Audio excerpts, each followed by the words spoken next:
깊이 있는 시선으로 오늘을 바라보는 뉴스 퍼레이드 문을 열겠습니다. 오늘의 주요 뉴스 보시겠습니다. 인천 미추홀구 전세 사기 피해자 중 세 번째로 극단적인 선택을 한 30대 A씨의 발인식이 눈물 속에 진행됐습니다. 최근 조직적인 전세 사기가 걷잡을 수 없이 커진 배경에는 문재인 정부의 부동산 정책 실패가 있다는 지적이 나옵니다. 검찰이 강래구 한국수자원공사 상임감사위원에 대해 민주당 전당대회 돈봉투 살포를 주도한 혐의로 구속영장을 청구했습니다. 강 위원은 지난 2021년 전당대회에서 송영길 전 대표를 당선시키기 위해 총 9,400만 원을 살포하는 등의 혐의를 받고 있습니다. 윤석열 대통령이 우크라이나에 대한 무기 지원 가능성을 시사한 데 대해서 러시아가 즉각 반발했습니다. 러시아는 한국이 우크라이나에 무기를 공급한다면 분쟁 개입에 해당하게 될 것이라고 밝혔습니다. 애플이 미국 내 애플카드 이용자들을 대상으로 고금리 저축성 예금 상품을 내놨습니다. 앞으로 우리 금융시장에는 어떤 영향을 미칠지 전문가와 함께 짚어봅니다. 저희는 잠시 뒤 돌아오겠습니다.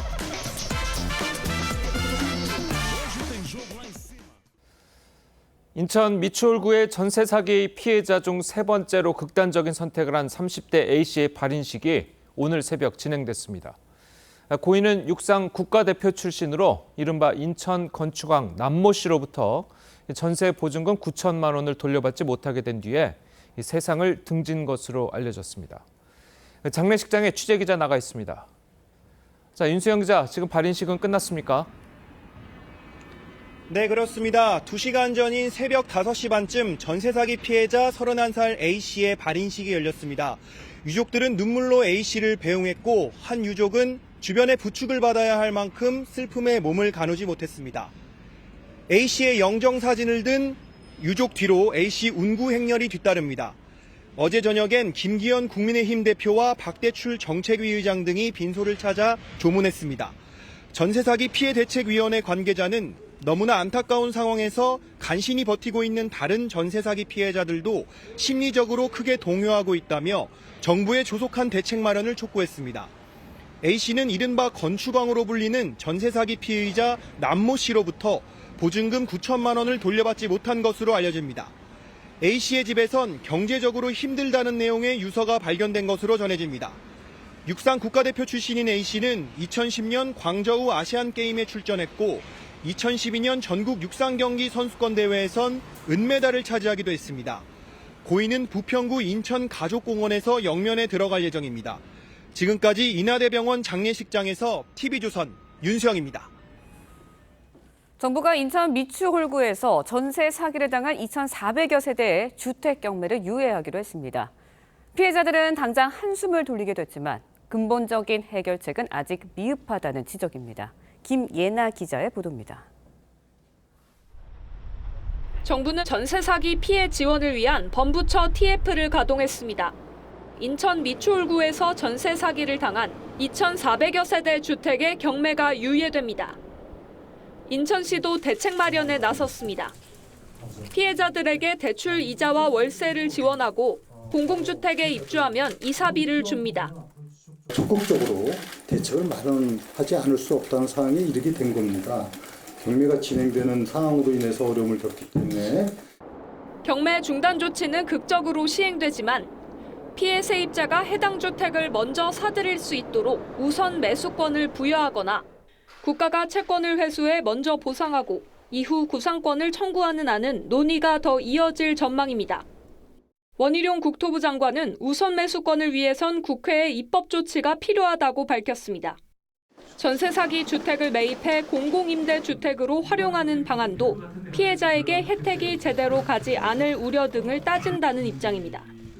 공공 매입이라는 의미로 현재 하면 100% 다 지급을 해줘야 되는데 국민 세금으로 선순위 채권자들만 좋을 일을 시키는 것에 대해서 과연 국민들이 동의를 할지. 정부는 피해자들을 위한 찾아가는 상담 서비스를 즉각 운영할 방침이지만 이미 경매로 넘어간 주택만 2천여 채로 추산되는 만큼 늑장 대응이란 비판은 피할 수 없을 것으로 보입니다. TV조선 김연아입니다. 예, 전해드린 대로 전세 사기 사건 피해가 걷잡을 수 없이 커지면서 일각에서는 전 정부의 부동산 정책이 피해를 키운 게 아니냐는 지적이 나오고 있습니다. 네, 관련 내용 이승훈 변호사, 정혁진 변호사와 함께 자세히 짚어보도록 하겠습니다. 안녕하세요. 안녕하세요.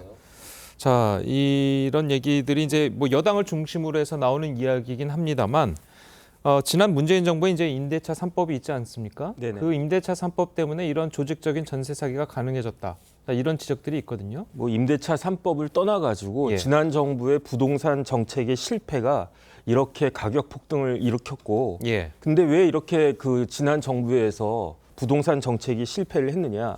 그때는 시장보다 이념을 따라가서 그래요. 그러니까 시장을 어떻게 이기겠습니까? 그 이념이. 그래가지고 오히려 이제 그 부동산 가격이 오르고 그에 따라서 전세 가격이 오르고 하니까 그러니까 발의된 것이 임대차, 이른바 임대차 3법인데 그 내용이 뭐냐면은 전월세 신고제 상한제 그다음에 계약갱신 청구권이거든요. 네. 그런데 이런 것들은 전세값이 오를 때는 혹시 의미가 있을지 몰라도 지금과 같이 전세 가격이 떨어질 때는 아무런 의미가 없는 그런 정책이거든요. 그다음에 오히려 이러한 특히 뭐 계약갱신 청구권 같은 것들이 기간이 늘어났단 말이에요. 이러다 네. 보니까 시장이 경직이 돼가지고 그걸로 인해서 그 임대차 보증금이나 임대차 가격이 더 오를 수밖에 없었고 그러다 보니까 돈이 없는 일반 서민들은 어떻게 되겠습니까? 위험하더라도 저렴한 물건을 찾아가지고 결국 그 간 게 외곽에 있는 빌라들인데 네. 그런데 이런 그 빌라 같은 것들이 지금과 같은 상황에서 부동산 가격이 떨어질 때 제일 먼저 직격탄을 맞는 데가 어디겠습니까? 그런 데거든요. 그러니까 급등한 주택 가격이 현실화가 되니까 잠재되어 있던 리스크가 현실화돼서 지금과 같은 그런 안타까운 그런 일들이 초래되고 있는 것이 아닌가 저는 그렇게 생각이 됩니다. 예. 네, 문재인 정부의 부동산 정책 실패로 결국은 전세 사기 피해가 커졌다 이런 주장이거든요. 어떻게 들으셨나요? 전 정부의 정책 실패 탓은 이 대책을 마련해서 해결을 해놓고 나서 주장해도 되지 않겠어요? 일단은 뭐 청년들이 극단적인 선택을 하기 전에 대책을 세워서 그런 것들을 막고 나서 전 정부를 비판해야 되는 것이지 이미 이제 3명이 극단적인 선택을 하고 나서 이제 와서 이게 전 정부 탓입니다 라고 비난한다는 것은 굉장히 무책임하다고 생각되고요. 구체적으로 들어봤을 때 계약갱신 청구권 2+2라고 해서 2년 살고 2년 연장할 수 있는 건데 그 덕에 임차인들 입장에서 보면 굉장히 주거의 안정을 가질 수도 있었고 또 지금처럼 매매가가 떨어질 때에는 전세가를 감액해달라고 집주인에게 요구해서 실제 보증금이 많이 깎이고 있어요. 다만 과거에 코로나 시기에 자금 유동성이 많아지면서 네. 부동산 값이 많이 올랐죠. 그러면서 저금리가 됐고 그렇기 때문에 전세 보증금이 올랐는데 갑자기 고금리 시대로 변경되면서 지금 전세 자금 대출금에 대한 이자라든가 이런 것들을 사실상 집주인들이 감당하지 못하면서 이런 피해들이 늘어났는데요. 이건 뭐 전 정부의 잘못이 있다면 그것도 잘못이겠지만 일단 현 정부가 이 문제를 빨리 해결하는 게 맞겠고 예. 이 문제를 해결하려면 특별법을 제정해야 예. 되는데 야당과 빨리 대화를 좀 해서 이 문제를 해결해 줬으면 좋겠다 생각됩니다. 알겠습니다. 자, 그래서 지금 정부가 좀 내놓은 것 중 하나가 일단 뭐 급하게 그 경매로 넘어가지 못하게 경매 중단 조치를 내렸거든요. 자, 이 조치가 어느 정도 피해자들한테 도움이 될까요? 어떻습니까? 근데 이제 지금 뭐 이승훈 변호사님 좋은 말씀 하셨는데 저도 곰곰이 생각을 해봤는데 예. 대책이 없어요. 그다음에 이제 부동산 문제라고 하는 것은 우리나라 5천만 인구 전체에게 큰 영향을 미치는 거기 때문에 함부로 손을 대도 안 되는 거거든요. 그러니까 민사집행법을 보면은 강제 집행을 정지할 수 있는 그 방안이 있기는 있는데 예. 그 어떤 경우냐면 극단적으로 이야기하면 채무자 여기서 이제 집주인이 되겠죠. 자신의 부채를 갚거나 그에 상응하는 담보를 제공해야지 강제 집행이 정지가 되는 거지. 그렇지 않고 마음대로 강제 집행을 대통령이 하라고 해가지고 정지가 되는 게 아니거든요. 왜냐하면 강제 집행은 그야말로 채권자의 권리인데 채권자의 권리를 뭐 지금 같은 상황이라고 해가지고 함부로 막을 수도 없는 거란 말이죠. 그런데 그나마 이제 금융기관이 선순위인 경우가 많다라고 하니까 금융감독위원회나 금감원에서 그 해당 은행들한테 이게 좀 협조를 갖다가 구하고 그러면 이제 금융기관들이 법원에다가 강제 집행 연기 신청 같은 걸 하고 그거를 그 법원이 그 인용을 갖다 하면은 강제 집행 절차가 조금 늦어질 수는 있겠죠. 하지만 그렇다라고 해가지고 없던 빚이 사라지고 뭐 그렇게 되겠습니까? 결국은 절차적으로 시간을 좀 버는 그런 정도밖에 되지 않을 것 같고 그렇기 때문에 이러한 방안 자체가 문제의 본질을 해결할 수 있는 것은 아니고 미봉책에 불과할 것이다라고 저는 생각을 하는데 그래도 그나마 지금 거의 뭐 나홀로 아파트 같은 것들이라 그 아파트들이던데 그 아파트 한 동 전체가 지금 경매 들어갔다는 거 아니겠습니까? 그러면 옆 동에 사는 사람 지금 쫓겨나고 있는 그런 모습을 보니까 사람의 심리가 더 불안정해지는데 이렇게 강제 집행 절차가 조금 연기가 되고 시간을 벌게 되면 그다음에 그나마 이제 어느 정도라도 그 정부에서 조금 뭐 대책을 마련하게 되면 그런 심리적인 안정적인 효과는 있을 수 있겠지만 그래도 이게 참 쉽지 않은 문제다. 저는 그런 생각이 듭니다. 그럼 이 강제 중단 조치가 언제든지 아무 때나 내릴 수 있는 건 아니고 그렇게 말씀하신 것처럼 특이한 경우에만 할 수 있는 건데 네네. 그럼 이 강제 중단 조치가 계속 뭐 끝까지 갈 수는 없는 거 아니겠습니까? 어느 순간에는 이게 멈춰야 될 텐데 어떻게 되는 겁니까? 두 가지 문제가 있는 거죠. 첫 번째는 은행이 채권자란 말이에요. 네. 집주인에 대해서. 그러면은 은행 입장에서 주구장창 뭐 10년, 20년 동안 강제 집행을 안 하고 있을 수는 없잖아요. 그러니까요. 언젠가는 이 강제 집행 절차를 갈 수밖에 없고 또 문제는 뭐냐면은 1순위가 은행이라고 하더라도 그 다음 순위가 다른 채권자들이 있을 수 있잖아요. 꼭 1순위 채권자만 강제 집행을 경매를 넣을 수 있는 게 아니고 2순위, 3순위 채권자들도 할 수 있는 거니까 그런 사람들이 강제 집행을 갖다 한다라고 하면 아무리 은행에서 뭐라고 해도 막을 수가 없다는 거죠. 그런 의미에서 이게 그 완벽한 그러한 그 조치가 될 수는 없는 거고 그다음에 뭐 미추홀이나 이런 여러 군데 네. 지금 이야기가 나오는데 사실은 저희가 이제 일을 하다 보면은 이런 문제가 종종 있거든요. 전국적인 문제가 될 거기 때문에 여기에서만 특별하게 어떤 혜택을 주고 이것과 관련해서만 어떤 그 제도를 만들다 이것도 쉽지 않을 거다라는 그런 생각이 듭니다. 네, 정부가 일단은 피해 세입자에게 우선 매수권을 부여하는 방안도 논의하겠다고 하고 또 일단 먼저 보상을 하고 나중에 구상권을 청구하는 것도 논의를 하겠다고 합니다. 하지만 이게 실효성이 정말 있는 대책일지 지금 당장 피해 세입자들은 고통을 받고 있는 상황이거든요. 실질적인 대책이 좀 어려운 게 우선 매수 선택권 같은 경우는 현재 시는 민간건설 임대주택 또는 공공건설 임대주택 이런 것만 우선 매수 선택권이 있어요. 그래서 일단 우선 매수 선택권을 이 일반 주택이라든가 빌라에 적용하려고 한다면 일단 법을 개정해야 되고요. 두 번째는 그러면 이걸 얼마에 매수하게 해줄 것이냐. 근데 지금 현재로서는 최고가 매수인들과 똑같은 가격으로 매수할 수 있게 해주는 거거든요. 예를 들어서 경매에서 낙찰자가 최고가를 냈으면 이걸 이제 임차인이 이 돈을 내고 매수하는 건데 지금 이 주택은 이미 가치가 하락하고 전세자금 대출 이자만 많이 나가고 있는 상황에서 이걸 매수할 이유가 없잖아요. 임차인들 입장에서는. 그래서 결국에는 한국자산관리공사 등이 일단은 보상을 해주고 이걸 매수해서 네. 구상권을 채무자들에게 행사하는 게 이제 가장 좋은 방법이다 이런 생각이 들고요. 아까 정혁진 변호사님 말씀해 주셨지만 경매 중단은 실은 정치적 수사에 불과해요.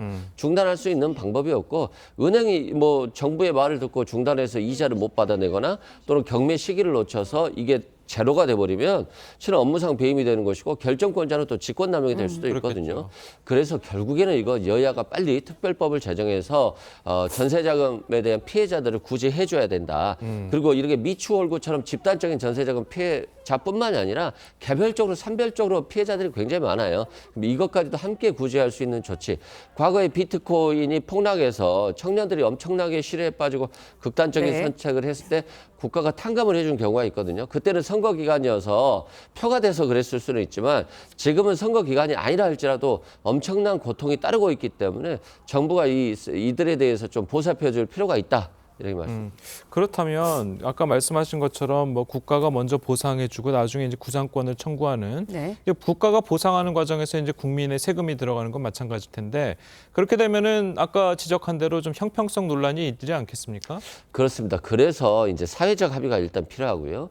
두 번째는 여야 합의가 필요해요. 예. 어떤 지역에 대해서만 마치 특별 재난구역을 선포해서 이 재난에 대해서는 하는데 다른 지역에서도 소소하게 재난이 있을 수 있잖아요. 그럼 이 소소한 전환을 어떻게 할 것인가.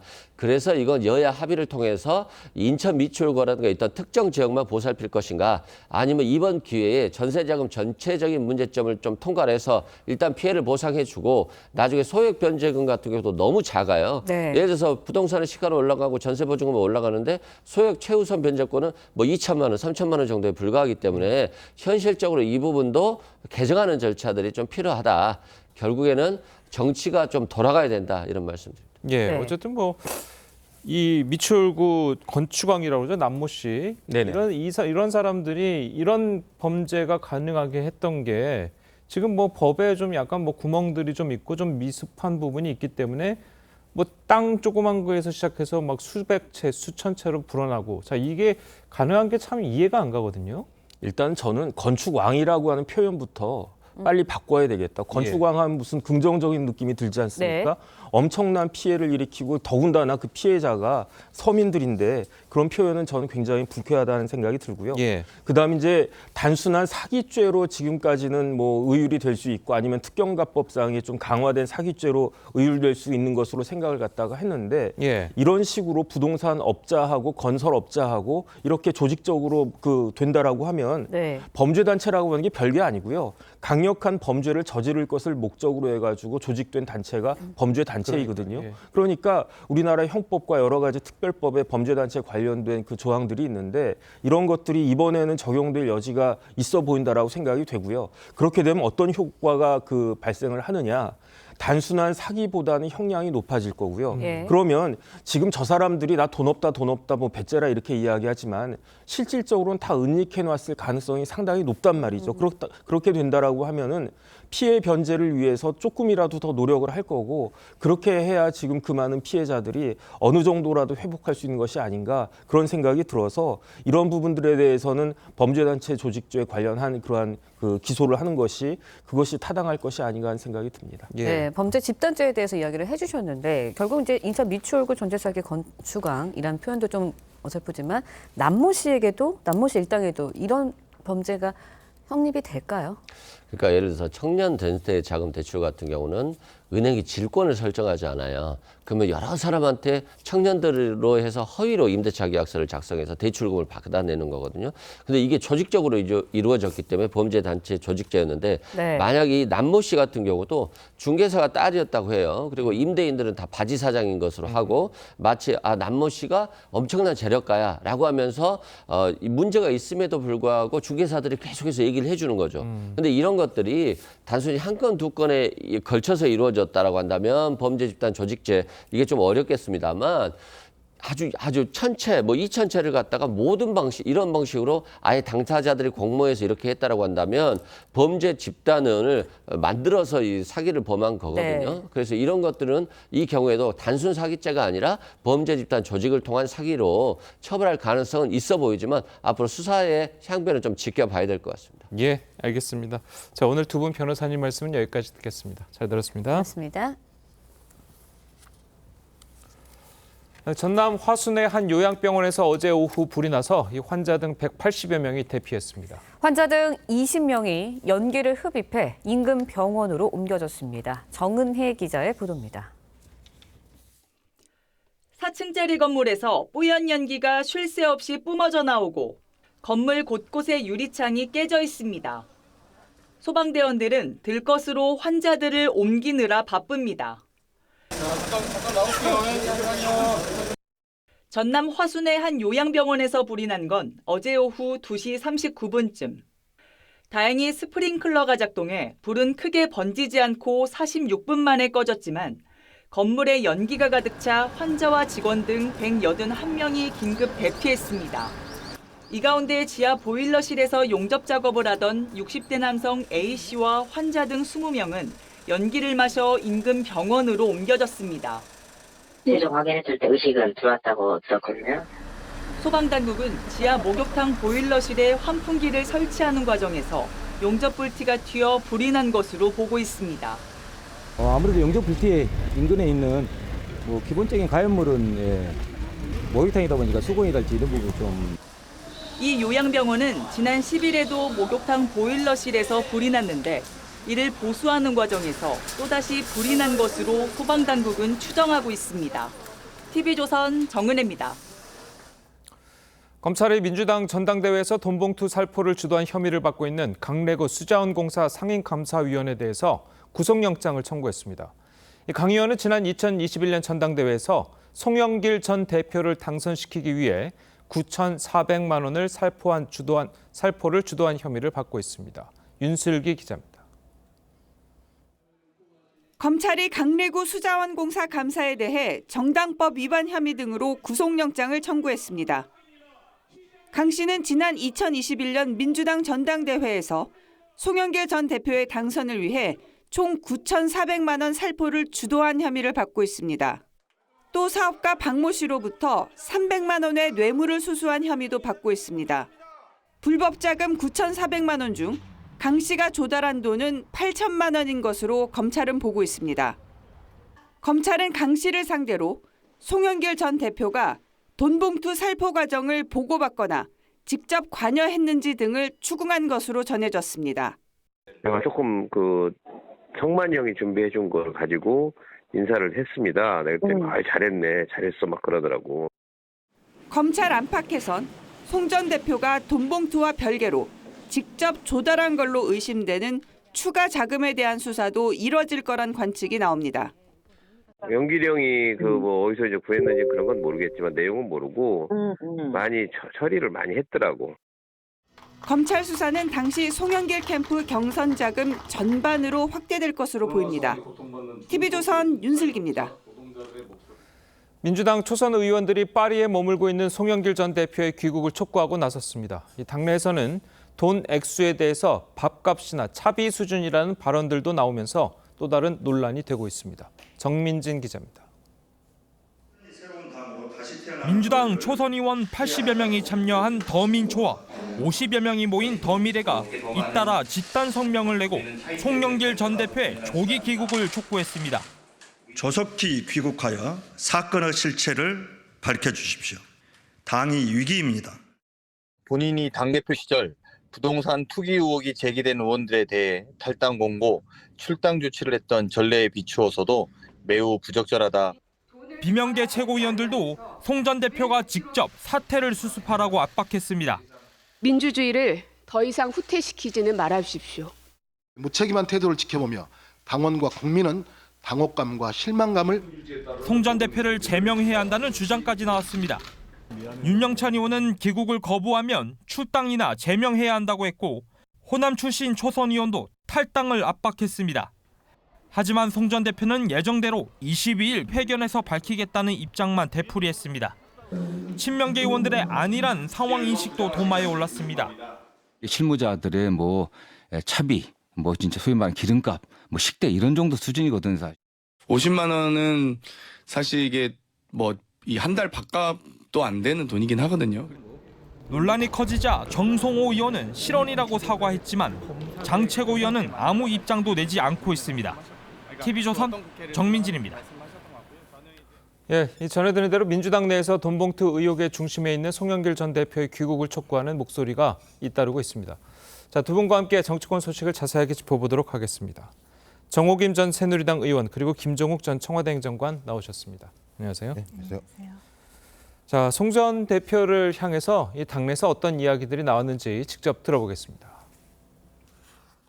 귀국에서 따로 할 말이 없다라고 말하는 송 전 대표의 무책임한 태도를 지켜보며 당원과 국민은 당혹감과 실망감을 감출 수가 없었습니다. 송영길 전 대표가 있어야 할 곳은 프랑스 파리가 아니라 대한민국 국민 앞입니다. 송영길 전 대표는 책임자 아니었습니까? 또 당의 지도자 리더였기 때문에 이런 상황에서라면 빨리 귀국을 해서 진실 규명에 함께 협조하고 앞장서는 것이 지금 전 책임 있는 자세다라고 좀 생각이 듭니다. 최근 불거진 돈봉투 사건은 그런 우리 모두의 싸움을 무력하게 만들었고 민주주의를 수호한다는 우리의 정당성마저 잃게 만들었습니다. 떳떳하다면 피할 이유도 미룰 이유도 없습니다. 예, 이재명 대표의 최고위 귀국 요청도 있었고, 자, 거기에 대해서 이제 뭐 송영길 전 대표는 기자회견을 파리에서 한다고 하면서 사실상 거부 의사를 밝혔는데, 이렇게 초선 의원들까지 나선 거를 보면 당내에서 좀 기류가 뭐 변화되는 그런 느낌이 있는 건가요? 어떻습니까? 당내 기류라기보다는 아마 국민 여론 때문에 그렇다는 생각이 많이 들고요. 예. 지역구 의원들이기 때문에 지역에 가게 되면 이제 뭐 지지층부터 국민 여러분께서 진실이 뭐야, 사실이 뭐야 이런 질문들이 꽤 많은 것 같고요. 예. 더 큰 문제는 이 문제가 더 퍼지게 되면 전당대회가 또 민주당의 지도부를 구성하는 과정인데 지도부 구성의 정당성부터 훼손이 되는 것이고 또 민주당에 대한 신뢰성이 깨져버리는 상황들이 갈 수밖에 없는 상황이고요. 또 이제 나와 있는 내용 자체가 좀 구체적이에요. 그러니까 지금 의혹이 제기되고 있는 뭐 의원들이나 돈을 전달했던 사람들의 본인들의 이제 육성이 녹음이 되어 있는 상황이기 때문에 이 부분과 관련해서 본인들이 설명을 하지 않게 되면 누구도 설명할 수 없는 문제가 분명히 있어서 예. 그 문제의 핵심인 분이 송영길 전 당대표이고 당대표가 직접 이 문제에 대해서 설명하지 않게 되면 의혹은 더 꼬리에 꼬리를 물 수밖에 없는 상황이었어요. 아마도 많은 국민들은 그런 말씀을 하시는 것 같아요. 이 문제의 실체가 무엇인가라는 부분하고 민주당이 이 문제를 어떻게 대하는가, 어떻게 해결하는가, 처리하는가 이 문제에 대해서 좀 대단히 지금 집중해서 지켜보고 있는 상황이기 때문에 예. 민주당 입장에서는 이 문제에 대해서 빠른 시일 내에 국민들이 요구하는 수준만큼 해결해야 된다라고 하는 생각들이 좀 더 강화되고 있다는 생각이 듭니다. 예. 자, 그런데 그 아까도 이제 리포트 저희 기사에서 나오긴 했습니다만 그럼에도 불구하고 당내에서는 좀 뭐 밥값도 안 되는 수준, 뭐 한 달 밥값도 안 되는 수준, 뭐 차비 수준. 자, 이렇게 좀 안일하게 보는 듯한 시선도 있는 것도 사실이거든요. 어쨌든 일부 의원들 얘기인 것 같고요. 일단 적어도 이분들 대부분 국회의원들은 입법권자지 않습니까? 예. 자, 본인들이 어떤 위법을 저질렀는지 안 저질렀는지에 대한 문제가 제기되고 있는데 여기다가 무슨 뭐 기름값, 뭐 식대 이런 얘기를 하는 건 국민 정서랑도 위반되는 것이고 또 국회의원이라고 하는 본직에 비춰보더라도 옳은 얘기가 아닌 거죠. 우리 동서고금 마찬가지입니다. 뭐 공자도 정자 정야라고 얘기해서 정치는 정직한 것이라고 얘기하고 그다음에 미국의 국부인 벤자민 프랭클린 같은 경우도 정직이 최선의 정치라고 얘기하는데 이 상황에서 정직하게 이 문제를 풀어나가라고 얘기를 해야지 밥값이야, 기름값이야 이렇게 얘기하면 국민들이 저 사람들 진짜 정치하는 사람들 맞아? 라는 얘기 들을 수밖에 없기 때문에 이런 얘기 자체는 제가 볼 때는 오히려 민주당을 욕먹게 하는 얘기예요. 이 부분에 대해서 정도를 걷고 사실대로 밝혀서 죄가 없다면 그것은 오히려 국민들한테 할 얘기가 생기는 것이고 죄가 있다면 벌을 받아야 되는 게 마땅한 거죠. 알겠습니다. 자, 그리고 송영길 전 대표를 향해서도 당의 책임자로서 무책임하다. 자, 이런 이야기도 나왔습니다. 이게 빨리 귀국하라는 압박이 점점 세지고 있는 것 같은데 이 송 전 대표가 언제쯤 좀 귀국하는 게 좋을 것 같습니까? 22일 날 뭐 기자들을 만난다고 했기 때문에 그날 예. 어떠한 입장을 피력하는지를 좀 볼 필요가 있는데요. 예. 며칠 전에 이재명 당대표가 송영길 전 대표와 통화를 해서 귀국을 강력하게 종용했다라는 입장에 발표를 하지 않았습니까?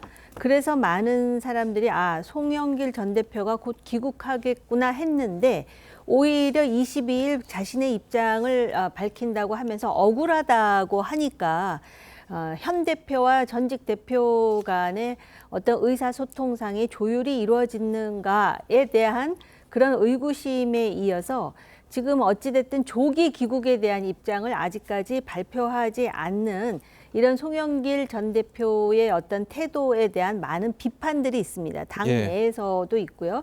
그런데 특이한 것은 친명계를 중심으로 한 당 지도부는 지금 송영길 전 대표의 처분만 기다리고 있는 게 아닌가라고 생각할 정도의 소극성을 보인다라는 점에서 좀 의아하고요. 송영길 전 대표는 586을 대표하는 정치인으로서 586 정치의 특징이 목소리가 크고 한국 민주화에 있어서 자기네들이 지분이 있다라고 주장하는 세력 아닙니까?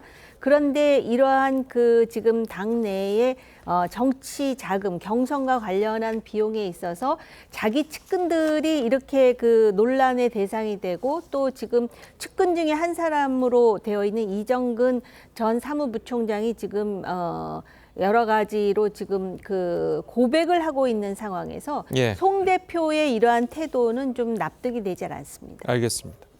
자, 그래서 이제 뭐 민주당 내에서는 송 전 대표에 대해서 현 지도부가 더 적극적이고 엄중하게 대처해야 된다. 자, 이런 목소리도 나오고 있습니다. 직접 들어보시겠습니다. 당 지도부는 수사만 기다릴 것이 아니라 보다 적극적으로 사실관계를 확인하고 엄중한 조치를 취해 주십시오. 조선 의원님들께서 당에서 사실근양을 해달라고 요청하셨습니다. 좀 어떻게 보실까요? 당하는 송영길 대표 출당까지도 고민하고 계시나요? 자, 이재명 대표는 뭐 답변을 안 하고 있습니다. 뭐 좀 더 강하게 입국을 요구한다든지 이런 게 필요하지 않습니까? 어떻습니까? 뭐 일단 이재명 당대표부터 시작해서 지도부가 초기의 대응이 좀 미진했던 측면들이 분명히 있는 것 같습니다. 예. 그렇다고 하더라도 당대표가 공식적으로 사과를 했고 또 송영길 전 당대표에게 전화를 해서 귀국해서 사실을 좀 밝혔으면 좋겠다라고 공식적으로 요청한 또 전화통화까지 한 상황이 분명히 있기 때문에 예. 1차적인 조치는 분명히 한 것 같아요. 근데 말씀하신 것처럼 뭐 탈당이나 또 제명을 해라 이런 요구들이 나오는데 이 문제는 제가 볼 때 이재명 당대표 개인이 판단할 수 있는 문제가 아니에요. 또 지도부가 결정한다고 될 문제도 아니라는 생각이 들어요. 그러니까 당 지도부와 의원총회를 통해서 이 문제를 어떻게 결정할 것인가라고 하는 부분에 대해서 논의가 있을 건데 아마도 22일 날 송영길 전 대표가 파리에서 기자회견을 한다고 얘기하니 저는 그 내용을 듣고 난 다음에 당에서 조치를 취하더라도 취할 거라는 생각이 들긴 하는데 문제는 송영길 전 당대표가 본인이 당대표 시절에 했던 수준이 분명히 있어요. 예. 부동산 문제와 관련해서 본인이 당 지도부, 당 대표로서 소위 탈당을 권유한 본인의 사례가 분명히 있기 때문에 저는 본인이 그런 조치를 했던 전례에 따라서 본인이 판단할 문제가 분명히 있는 거거든요. 근데 지금까지 판단하지 않고 있다라고 하는 건 아직까지 탈당 이런 것들에 대한 생각이 없다라는 생각이 들어요. 그래서 22일 날 소위 상당히 미흡한 기자회견을 한다면 아무래도 그 다음에 당 지도부와 의원들이 모여서 의원총회에서 저희 거의 합당한 조치들을 결행하지 않을까 저는 그렇게 예상을 합니다. 예. 예전에 보수정당에서도 이 비슷한 일이 있지 않았었습니까? 그 당시에는 좀 어떻게 했었습니까? 그 사건이 일어난 시점은 2008년인데 예. 그게 밝혀진 시점은 2011년인가 그렇습니다. 그렇죠. 그리고 사실은 무슨 전화 녹취가 있었던 것도 아니고 당시 고승덕 의원이 아마 칼럼에다가 잠깐 썼는데도 반향이 없어서 그다음에 또 한 번 재차 그 문제를 제기함으로써 이제 일파만파로 이제 확대되었고요. 그때 민주당의 공격이라고 하는 것은 굉장히 날카로웠습니다. 그럼에도 불구하고 지금 50만 원이 뭐 어때서 또 뭐 식대 뭐 교통비 얘기하는 거 보면은 정말 내로남불이라는 생각을 지울 수가 없고요. 예. 그때 당시 한나라당은 거의 재창당의 수준으로 그랬죠. 그리고 당시에 이제 그 연루되었던 박희태 전 의장 같은 경우는 그 집행유예를 받았습니다. 그렇기 때문에 이 사건이 얼마나 엄중한지를 여기서 보여주는 부분이고요. 그다음에 이재명 대표와 송영길 전 대표 간의 통화가 있었음에도 불구하고 송영길 대표가 어쨌든 귀국을 하지 않고 있는 거잖아요. 이거는 좀 이상합니다. 왜냐하면은 이재명 대표와 송영길 전 대표 간에는 지난번에 그 대선 후보 경선에서도 거의 뭐 이심송심이라는 말이 나올 정도로 가까웠고 심지어는 비명계에서는 이재명 대표를 아주 대놓고 밀었다라는 그런 그 볼멘 소리까지 나오는 정도였는데 예. 이렇게 그 대표의 영이 쓰지를 않고 또 이런 상황이 지지부진하게 계속되면은 특히 수도권의 민주당 의원들은 굉장히 초조해질 수밖에 없는 상황이거든요. 그럼에도 불구하고 왜 지도부가 이렇게 그 소극적일 뿐만 아니라 방관자적인 입장인지에 대해서는 여러 가지 또 상상을 하게 되는 대목이라고 볼 수가 있습니다. 예, 알겠습니다. 자, 저희는 다음 소식도 짚어보도록 하겠습니다. 자, 총선을 1년 정도 앞두고 금태섭 전 의원이 신당 창당 의사를 비쳤습니다. 자, 김종인 전 비대위원장도 돕겠다는 입장을 밝혔는데요. 관련 이야기 듣고 오시겠습니다.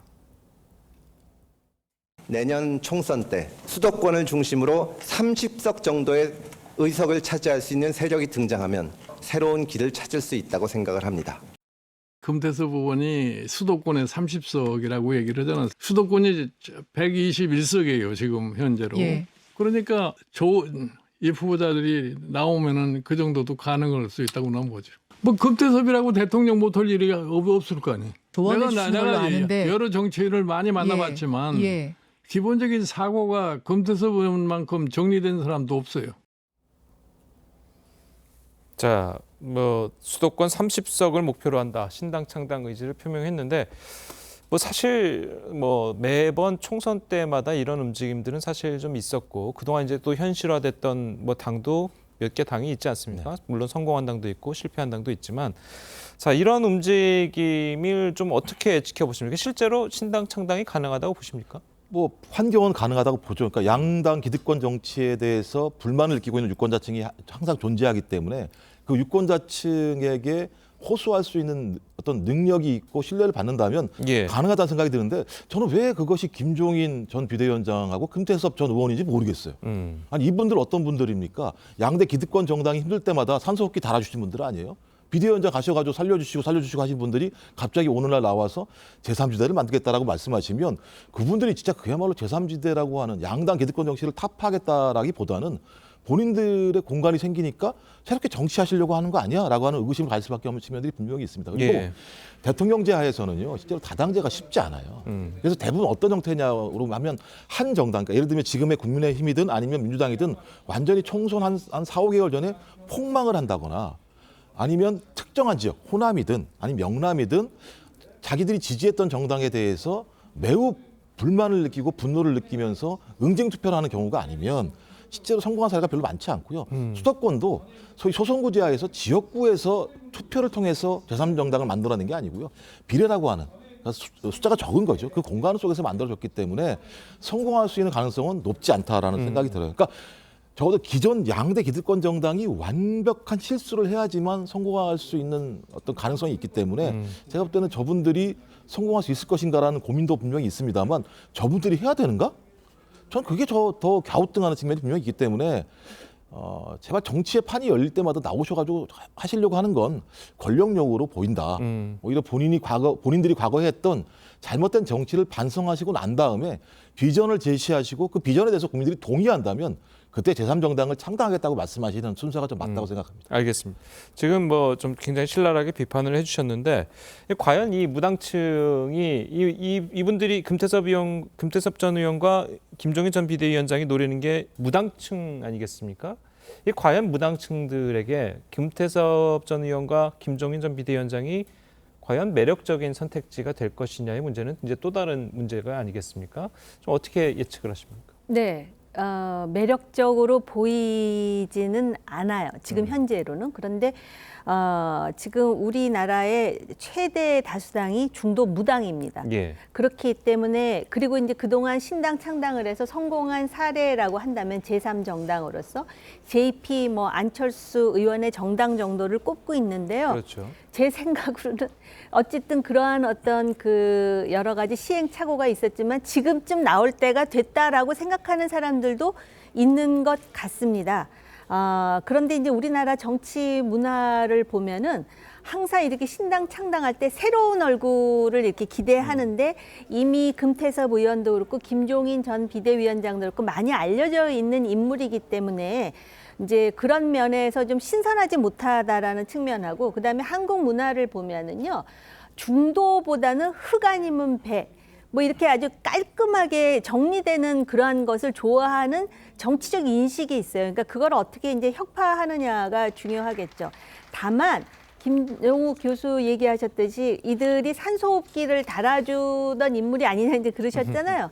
그랬는데 어찌됐든 간에 산소호흡기를 달아서 긍정적 효과를 냈던 그런 어떤 성과가 있었던 인물들이라는 점이고 그다음에 인식이라든지 어떤 정치적 쟁점에 대해서 매우 합리적인 대안을 모색한다라는 점에서는 인정할 거예요. 다만 이제 금태섭이라고 대통령 되지 말라는 법이 있어 이렇게 이제 말씀하셨는데 김종인 비대위원장의 입에서 별의 순간 얘기는 아직 안 나왔다라는 거.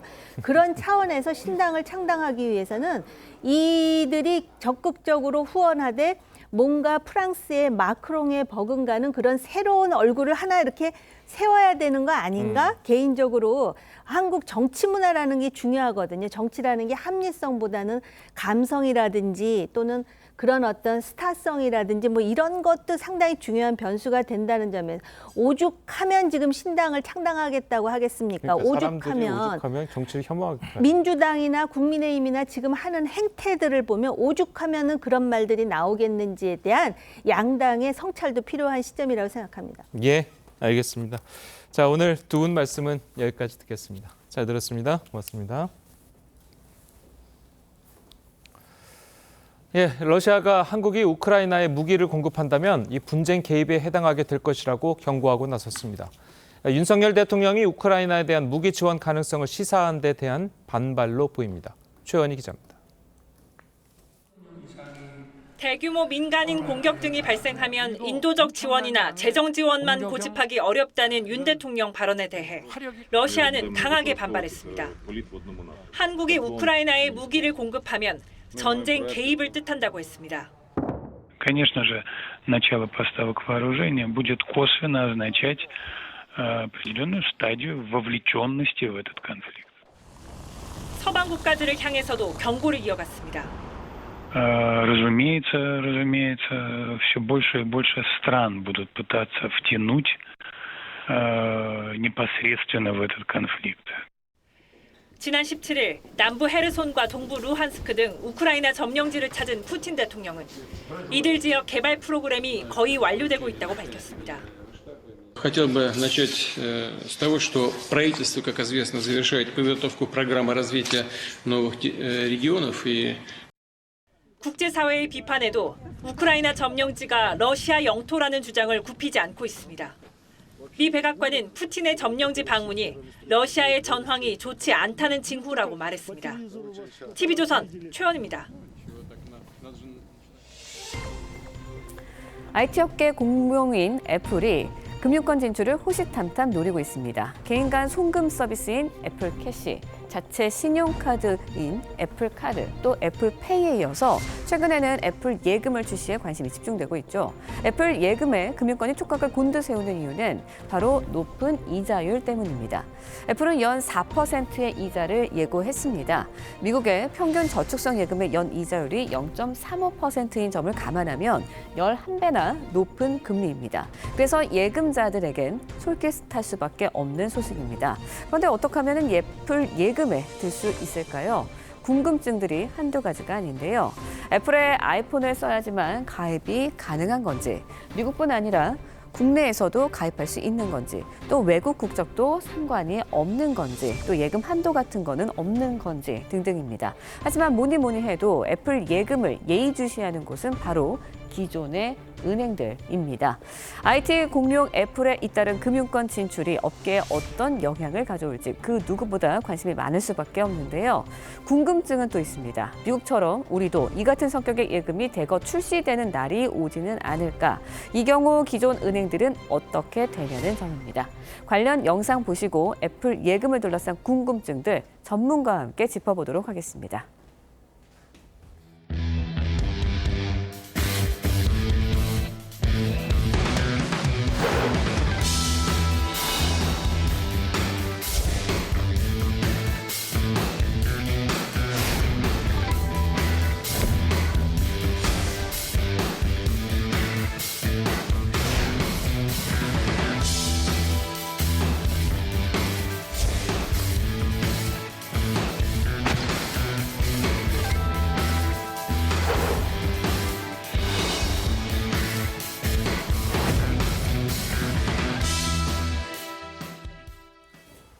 예, 보신 것처럼 애플이 연이율 4%대의 고금리 저축 상품을 내놓으면서 금융시장의 지각 변동을 예고하고 있습니다. 네, 관련 내용 석병훈 이화여대 경제학과 부교수와 함께 자세히 짚어보도록 하겠습니다. 안녕하세요. 안녕하십니까. 자, 이번 애플 계좌가 이제 굉장히 관심을 끌면서 과연 우리나라에서도 애플 사용자들이 가입할 수 있느냐? 이게 궁금하거든요. 어떻습니까? 예, 현 상황에서는 가입이 어렵습니다. 불가능합니다. 예. 왜냐하면 그 애플 저축 계좌를 개설이 가능한 경우는 애플에서 제공하는 신용카드 서비스인 애플카드 발급자에 한해서만 개설이 가능하고요. 또 아이폰에 있는 지갑 월렛이라는 앱을 통해서 발급을 신청할 수가 있는데요. 그러니까 결국은 아이폰을 사용할 수 있는 사람들만 가입이 가능하고 국내에 아이폰은 들어와 있지만요. 아직 애플에서 제공하는 신용카드 서비스인 애플카드 발급이 국내에서 불가능하기 때문에 지금 당장 국내에서 애플 저축계좌 가입은 불가능한 상황입니다. 네, 지금은 국내 도입이 어렵지만 언젠가 이 예금이 국내에 상륙할 가능성 없을까요? 충분히 가능성은 있다고 생각을 합니다. 하지만 시간은 좀 상당히 오래 걸리지 않을까 하는 예측을 하고 있습니다. 예. 왜냐하면 대표적으로 애플이 간편 결제 시스템이 애플페이 시스템을 갖다가 2014년에 출시했습니다. 예. 그런데 국내에는 최근에 도입이 됐거든요. 그러니까요. 그래서 국내 도입까지 무려 9년의 시간이 걸린 점을 감안하면 네. 이 서비스, 저축 예금 서비스 같은 경우도 국내에 도입하기 위해서는 상당 기간 시간이 걸릴 것이다 이렇게 예측을 하고 있습니다. 예. 네. 자, 그래서 지금 애플이 4% 예금이면 거의 뭐 미국에서 주는 예금 계좌의 11배 가까이 된다고 하는데 그러면 굳이 미국에서 사용자들이 다른 데 주지 않고 다 애플페이로 가는 거 아닙니까? 그러면 이렇게 되면? 예, 그렇습니다. 그런데 애플페이에서 현재 그 애플 저축은행 예. 저축 계좌에서 제공하는 그 금리가 뭐 그거와 유사한 수준의 금리를 제공하는 다른 예금 상품들도 현재 미국에서는 존재하고 있습니다. 그래서 단순히 금리만 놓고 봤을 때는 미국에서 한 11위 정도 수준의 금리 수준이고요.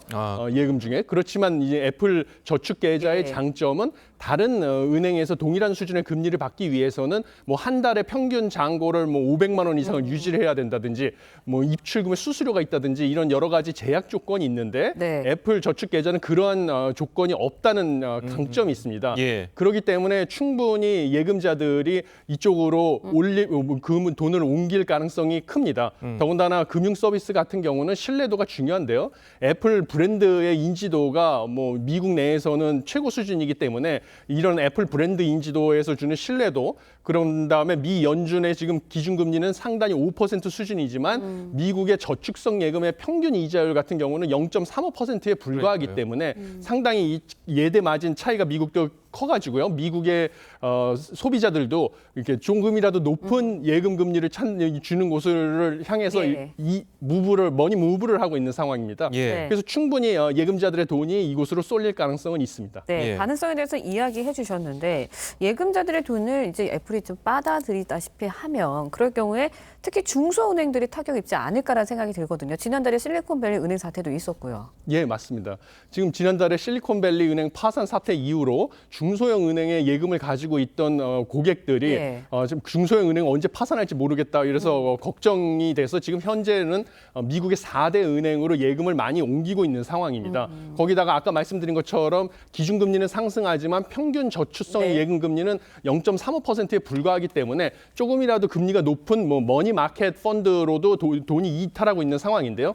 이제 금리도 높이 주고 그다음에 최소 잔고 기준도 필요가 없는 애플 저축 계좌가 출시됐기 때문에 중소형 은행의 입장에서는 뭐 머니 마켓 펀드 그다음에 애플 저축 계좌 대형 은행의 계좌와도 경쟁해야 되는 이런 어려운 상황에 처할 가능성이 큽니다. 예.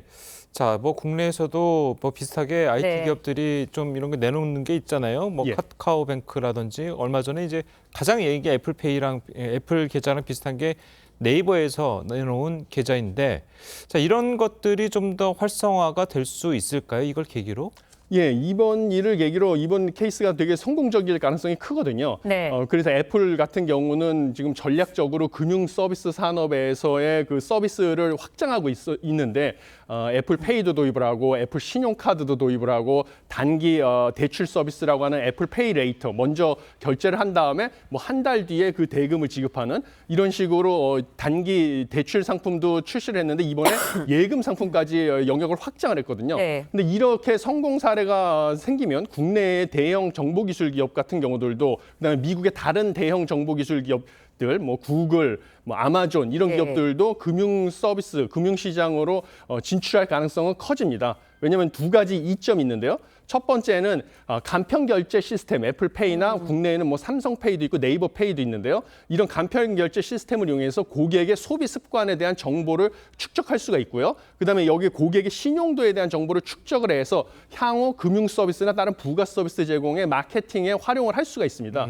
그리고 두 번째는 가장 중요한 건데 락인 효과라고 예. 해가지고요. 고객이 한번 뭐 예를 들면 아이폰 생태계에 들어와서 애플 생태계에 들어와서 휴대전화도 쓰고 이런 금융 서비스까지 쓰게 되면 좀처럼 다른 생태계로 옮기기가 어려워집니다. 그래서 계속 휴대전화도 아이폰만 쓰게 되고 금융 서비스도 애플 저축 계좌랑 애플 관련된 계좌 금융 서비스만 사용하게 되는 이 고객을 오랫동안 붙들어 놓을 수 있는 락인 효과가 있기 때문에 이 두 가지 이점으로 국내뿐만 아니라 외국에서도 대형 IT 기업들이 금융산업 진출을 시도할 가능성이 큽니다. 네, 애플 같은 IT 공룡들과 기존 은행들 경쟁을 하다 보면 결국 소비자들한테는 혜택이 좀 더 많아지는 거 아닌가라는 생각이거든요. 어떻습니까? 예, 당연히 그렇습니다. 예를 들면 국내에서도 인터넷 전문 은행이 설립이 돼서 뭐 카카오나 KT 같은 대형 정보기술 업체들이 금융산업에 처음에 진입을 했을 때요. 네. 더 낮은 대출 금리도 제공하고 더 높은 예금 금리를 제공해서 기존에 있는 5대 은행들도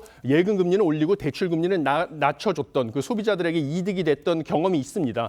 그래서 금융산업의 경쟁이 전반적으로 격화되기 때문에 그러면 금융산업에 있는 은행들 입장에서는 네. 소비자들에게 더 좋은 서비스를 제공할 수밖에 없는 것이거든요. 그래서 이게 소비자한테 혜택이 돌아갈 가능성이 크고요. 단지 진입 초기에 애플이 예를 들면 금융 서비스에 진입을 했을 때 막대한 자금력을 바탕으로 점유율을 높이기 위해서 제공 비용, 금융 서비스 제공 비용 이하로 뭔가 금융 서비스를 판매할 가능성, 이런 덤핑 같은 전략을 구사해서 시장 점유율을 확대한 다음에 거의 독점 위치에 처하면 그 서비스 요금을 확 올릴 가능성이 있습니다.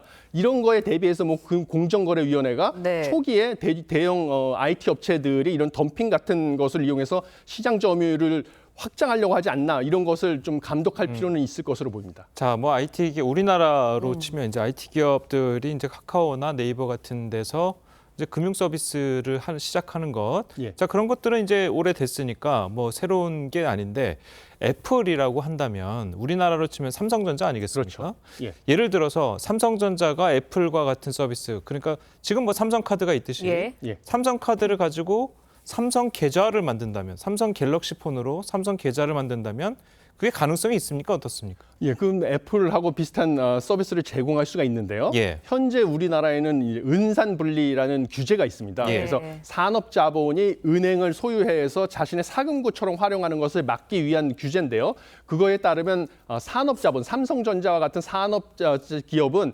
은행의 지분을 갖다가 의결권이 있는 지분을 최대 4%까지밖에 보유를 할 수가 없습니다. 예. 그래서 삼성전자가 지금 당장 이 은산분리 규제 때문에 애플과 같은 뭐 은행 서비스와 같은 서비스를 같이 제공하는 것은 불가능하고요. 그렇기 때문에 최근에 네이버의 금융자회사인 네이버 파이낸셜, 그다음에 하나은행, 그다음에 삼성전자의 삼성페이 서비스 이 세 개가 합쳐서 현재 애플이 제공하고 있는 골드만삭스라는 투자은행과 함께 이번에 애플 저축계좌를 출시했는데요. 그런 역할, 그래서 네이버는 애플의 역할을 하고 플랫폼을 제공하고 하나은행은 골드만삭스와 같은 금융 서비스를 제공하고 삼성전자는 삼성페이, 애플페이에 상응하는 간편결제 시스템과 아이폰에 상응하는 갤럭시 폰을 제공하는 이런 3자 연합체제로 지금 서비스를 제공하고 있는 상황입니다. 그게 지금 보면은 50만 주밖에 지금 안 되는 거 아니에요? 그렇죠. 예. 50만 주라고 이제 금융위가 그 리밋을 한계를 걸어놨는데 금융위가 그렇게 한계를 걸어놓는 이유가 있습니까? 뭐 일단 좋은 거면은 소비자들이 그렇죠. 좀 많이 쓸 수 예. 있게 리밋 같은 거를 해제해야 되는 거 아닌가요? 그렇죠. 그러니까 좀 금융위에서 그 처음에는 이런 서비스를 최초로 시도하다 보니까 애플보다도 먼저 네이버하고 하나은행에서 도입을 했는데요. 기존에는 이 간편결제 시스템에 선결제 자금이라고 이제 적립을 하는 돈을 갖다가 은행 예금으로 국내에서 취급을 하지 않아서 이자를 지급하는 거. 예, 그렇습니다. 이자를 지급하는 것이 불가능한 상황이었습니다. 근데 이거를 최초로 혁신금융 서비스로 지정을 해서 은산분리, 금산분리의 예외로 일단은 시범적으로 시행을 한 거다 보니까 일단 적용 한도도 100만 원. 미국 같은 경우 지금 3억 3천만 원까지 가입이 가능하거든요. 애플 저축 계좌에. 근데 우리나라는 100만 원이고 가입 인원도 50만 명으로 제한을 일단 시범적으로 걸어놨는데 이게 성공적이고 뭐 안전하다는 것이 확인이 되면 이것은 조만간 없어져야 될 규제라고 생각을 하고 있습니다. 네, IT 기업들이 이렇게 은행권에 진출을 하게 되면 결국은 이제 기존의 은행들이 우리가 어떻게 될까, 어떻게 대응을 해야 될까 여기에도 관심이 쏠리고 있거든요. 어떻게 보시나요? 예, 기존의 은행 입장에서는 IT 기업은 지금 금산분리 원칙의 예외로 최대 34%까지 혁신정보통신기술기업에 대해서는 그 은행 지분의 34%까지 보유가 가능했기 때문에 인터넷 전문 은행이 설립이 가능했던 것이거든요. 반면에 국내 은행들 같은 경우는 IT 서비스를 제공에 진출하는 것이 막혀 있는 상황이었습니다. 금산분리 규정 때문에. 그래서 이거에 대한 제한을 풀어줘야 된다라는 요구가 거세질 것으로 보이고요. 그 일례로 최근에 혁신금융 서비스로 국민은행에서 제공을 했던 알뜰폰 서비스가 소비자 만족도도 SK나 뭐 KT, LG U+보다 더 높게 나오는 등 많은 지금 호응을 얻고 있는데 그런 류의 그 규제 완화가 도입될 것으로 보입니다. 예, 알겠습니다. 오늘 말씀 여기까지 듣겠습니다. 잘 들었습니다. 고맙습니다.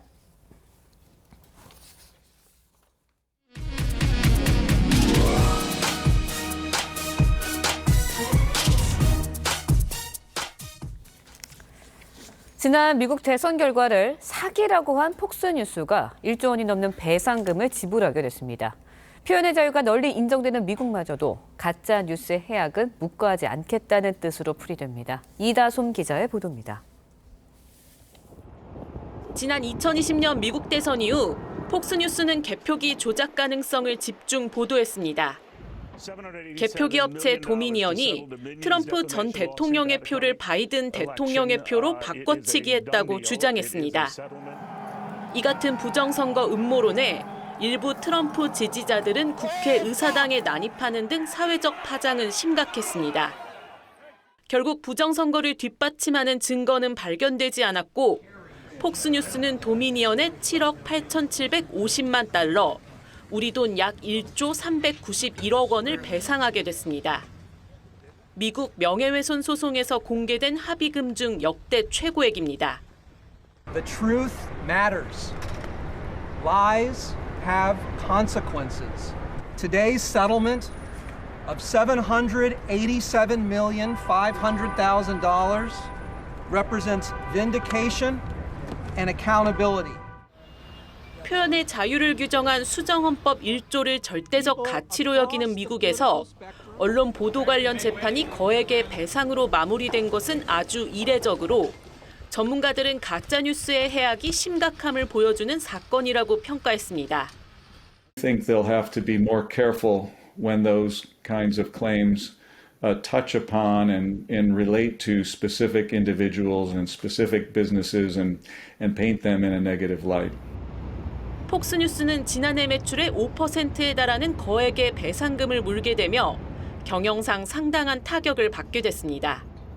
TV조선 이다솜입니다. 네, 렌즈에 담긴 그 순간 그 의미를 짚어보는 시간이죠. 사진 기자가 선택한 아침의 한 장입니다. 오늘은 조선일보 사진부 이태경 기자와 함께합니다. 안녕하세요. 오늘 아침에 볼 사진 어떤 건가요? 네, 오늘 장애인의 날인데요. 장애인의 날을 맞아 여러 가지 행사들이 열리고 있습니다. 현장 모습 사진으로 만나보겠습니다. 서울 코엑스 별마당 도서관인데요. 마음이 따뜻해지는 콘서트가 열렸습니다. 장애인의 날을 맞아 평소 누워서 생활할 수밖에 없는 중증 와상 장애인들과 가족, 활동 지원사 등이 초청됐는데요. 평소 공연 관람이 쉽지 않은 이들의 사정을 고려해 기획된 공연입니다. 가수 김장훈, 김종서, 권이나, 정세훈 씨 등이 마음을 모아 출연했고 초청받은 와상 장애인과 가족분들이 제일 앞줄에서 공연을 관람하고 뒤로는 다른 비장애인들이 함께 어울려 즐거운 한때를 보냈습니다. 네, 평소 바깥 출입이 쉽지 않으실 텐데 사진을 보고 있으니 참 좋은 시간을 보내신 것 같습니다. 그런데 또 단체로 휠체어를 타고 나오신 분들이 있던데요. 네, 그렇습니다. 부산 대연동인데요. 부산 남구청 직원들과 시민들 그리고 장애인들이 보도환경 불편 체험 행사를 가졌습니다. 체험에 나선 사람들은 함께 휠체어를 타고 대연동 일대 2.5km를 돌았는데요.